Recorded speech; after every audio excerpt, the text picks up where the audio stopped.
Di sinilah masalahnya bermula. Inilah dia punca utama mabuk gerak. Satu fenomena yang dipanggil ketidakpadanan deria. Ia berlaku bila papan pemuka dalam otak kita dapat data yang bercanggah dan tak masuk akal daripada sensor-sensornya.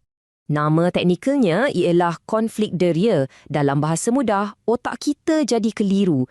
Satu deria kata lain, deria yang satu lagi kata benda lain pula.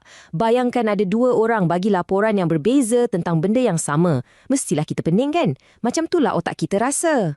Okey, jom kita kembali ke contoh klasik tadi. Anda tengah baca buku dalam kereta.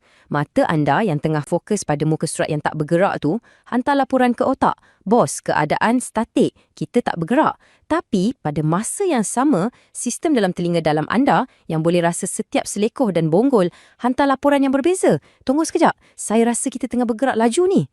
Jadi, otak kita dapat dua mesej serentak. Tak bergerak dan bergerak.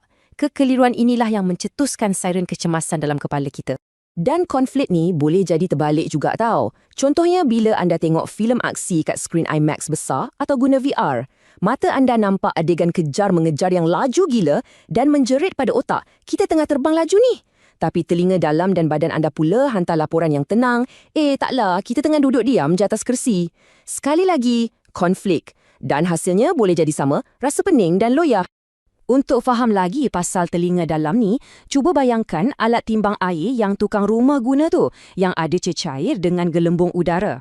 Lebih kurang macam itulah sistem dalam telinga kita, tapi versi super canggih. Ada cecair dan bulu-bulu halus yang sangat sensitif. Bila kepala kita bergerak, ke depan, ke belakang atau pusing, cecair ni akan bergerak dan bengkokkan bulu-bulu tu.